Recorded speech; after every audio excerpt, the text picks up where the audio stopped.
The definition of a gargantuan win for Arsenal Football Club, a 95-minute winner, an own goal for Jose Sarr, and that late dagger puts Arsenal in pole position for the Champions League places. But where did Mikel Arteta win this game tactically, and who were the Arsenal standout players? Well, smash a like on the video if you enjoyed, subscribe if you are new, and here are the 5 things that we learned from Arsenal 2, Wolverhampton Wanderers 1.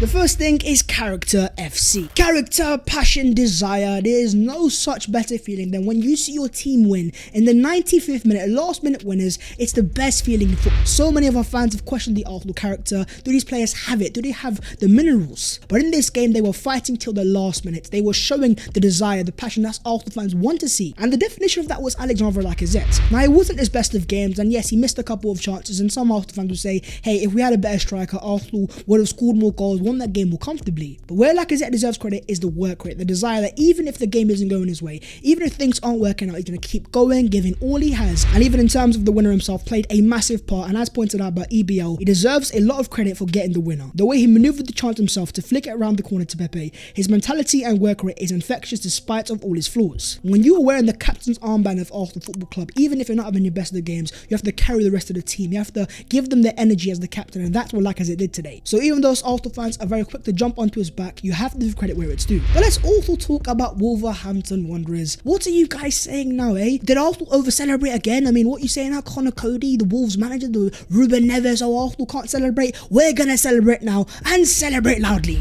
They thought they were gonna come to the Emirates and rob us of a win, but a 95-minute winner rolls like the Undertaker. It was electrifying after the game. As I said, there's no better feeling, and I'm obviously in New York right now. I watched the game at a pub, and I was getting lifted around, and everyone was jumping and high-fiving. There's no better feeling, so hold that, Wolverhampton Wanderers. And in terms of Bruno Lage and the Arsenal celebrations, he says, football is about that, about celebrating goals. When you win in the last minute, you need to celebrate in the best way you can, because it's very hard to win games in the Premier League. For me, it's not a problem. Thank you very much, Mr. Bruno Lage. And you know what? Thank you for doing business, because in the last month, not only have Arsenal taken 6 points of Wolves, but in between that, Wolves have also gone to Spurs' ground and also beat them as well. It has been a pleasure doing business, Wolverhampton Wanderers. You know what? Let's keep doing this. I like what we're forming here. So what's your own thoughts on the game? Let me know down below in the comments, and most importantly, who was your Arsenal man of the match? On to the second thing, and that is substitution masterclass. Tactically, Mikel Arteta had this game spot on once again, may I just say, and as pointed out by EBL, the way Arsenal played was so incredibly admirable. The settled press, the aggression, the patience when building play,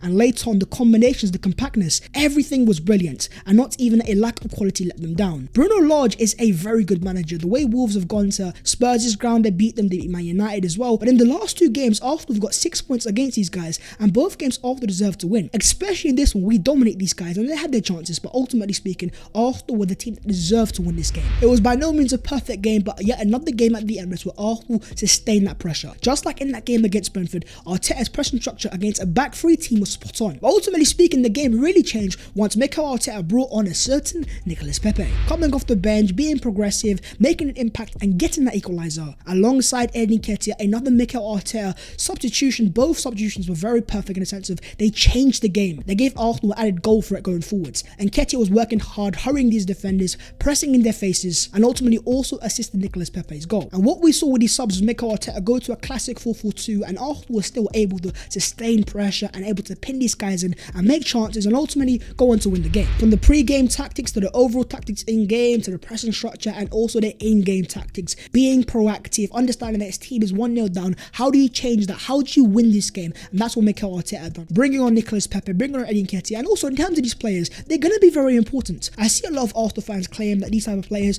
are somewhat rendered useless because they're not the first team players, but if we want to make a charge for the top 4 up against other good teams, these squad players are going to be important. These guys are clutch, and in games like this, if they can come off the bench and get Arsenal the win, get Arsenal the 3 points, it gives the whole squad a massive boost in morale. It has a feeling that the entire squad is being used. They're playing like a unit. So shout out to Pepe, shout out to Nketiah, shout out to Arteta, and just shout out to everyone. I'm just very happy right now. On to the third thing, and that is Thomas Partey masterclass. Talk to me about the Ghanaian excellence of Thomas Partey in that central midfield, playing as a lone number 6. When this guy plays like he played today, he plays like an out-and-out Rolls Royce. And even in terms of his in-game stats, he had the most ball coverage with 13, the joint most duels won with 6, joint most take-ons with 3, joint most fouls with 2, and second most chances created with 3. He dominated the central midfield midfield. Every time the ball went in there, he was progressive, he was incisive, he just knew what to do with the ball. He kept Arsenal ticking, but also in the defensive phase, every time Wolves tried to counter, he was there to nick the ball back, to keep Arsenal going, to keep us progressive,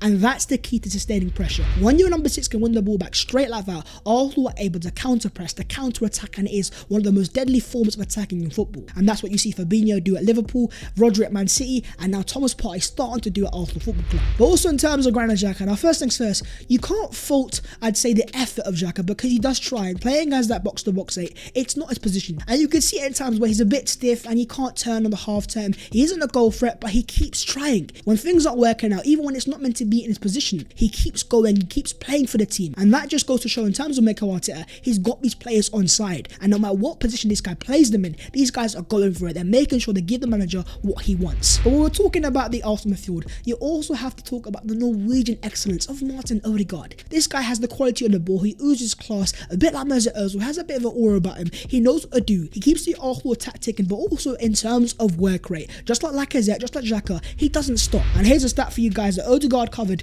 12.02 kilometers against Wolves tonight, more than any other Arsenal player in a Premier League match this season. This guy is a number 10, and go back to the old Arsenal number 10s, with all due respect, they were great on the ball, they didn't have that work rate though. Whereas in the current day of football, if you want to press and have a whole team playing, you have to have your number 10 involved, that presses, that works hard, that covers ground, and that is exactly what Martin Odegaard is doing, pressing from the front, setting the tone, and in games like this, he plays just a little bit, dare I say, like a captain. On to the fourth thing, let's talk Gabriel Magalhaes and VAR. Let's start off with Mr. Magalhaes. Now first things first, after the game, as he says, what a team, crying emoji and heart emoji. Yeah, it's things you love to see, and ultimately Gabriel, after his mistake, was pretty good, but we're going to have to talk about the mistake at the same time as well, which I'm not trying to go over the top here, but it was a basic error. He passed it back, it was a bit rash, it was under hit, and it cost Arsenal the goal. But it's things like that are going to happen. When you play it out the back, it's risky, and you run the risk of a bad pass, and when you lose that ball in the defensive phase, of course Wolves are going to get a good chance. And after you make such a massive, costly early error up against a very good team like Wolves, who defend 1-0 lead so good, a lot of players can drop their heads and they might lose it and they might have another poor game. But in terms of Gabriel, I must say,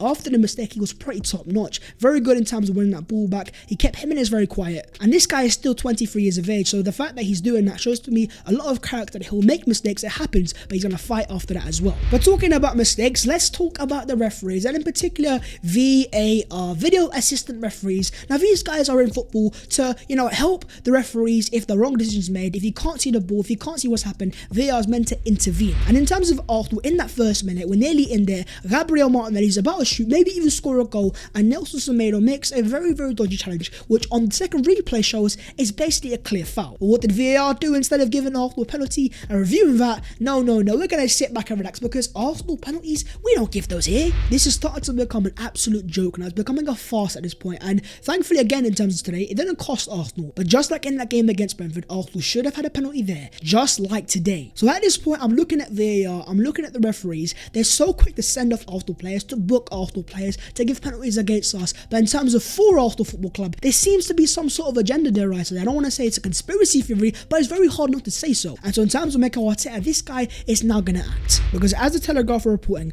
the PGMOL have accepted Arsenal's request for a meeting after Mikel Arteta expressed his dismay with a series of decisions. Mikel Arteta has simply seen enough, just like us Arsenal fans, and now this guy is going to speak to the FA and ask them, yo, what are you guys doing? What are you watching? And what have you got against Arsenal Football Club? But despite of the referees, once again Arsenal came out on top, so you know what? We're going to move. Moving on to the fifth thing, and that's top 4 charge is well and truly on. Not only is it on, but Arsenal are in pole position after today's win, going 6 points clear of Tottenham Hotspur, 5 points clear of Wolverhampton Wanderers, into 5th place, just 1 point off 4th place Man United, with 2 games in hand. In terms of Mikel Arteta, after the game, he says the attitude, the spirit, the energy, and the quality they put to win this game was phenomenal. And as said by Sam Dean, Mikel Arteta keeps saying there is something different about this team in terms of their spirit and togetherness, and I think that showed tonight. I can't remember celebrations like that from the players or the crowd. It feels like something is stirring here. Now, I wasn't at the game today, but even watching on TV, whether it's the experienced players or the young players, they try to get the fans going, they try to get them on side. And this is very key because in terms of Mikel Arteta,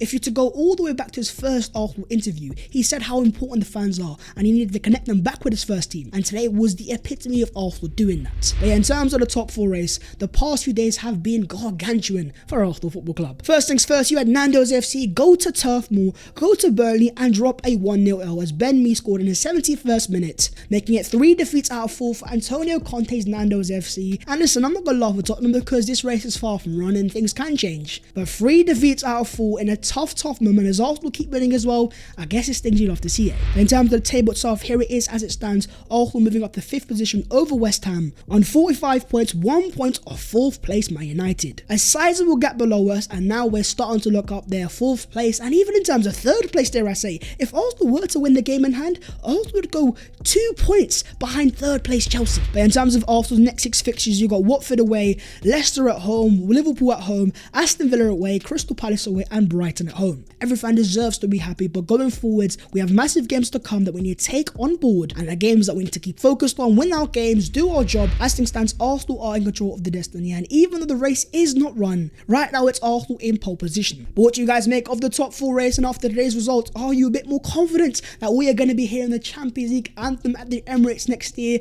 Let's not get too overexcited, but at the same time celebrate a massive win, a gargantuan win. This is football heritage. But that is the video there and there. Hope you guys have enjoyed. Smash a like if you did, subscribe if you're new, and let me know your thoughts down in the comments. If you want to follow your boy on them social medias, then the links will be down below in the description. That was the 5 things that we learned from Arsenal 2, Wolves 1. I need to ask though, Ruben Neves, Connor Cody, Wolves managers and players, are we not going to celebrate tonight? Oh yes we are. Hold that, 6 points out of 6. You beat Spurs as well. It's been a pleasure doing business, and I'll see you guys next time in a bit.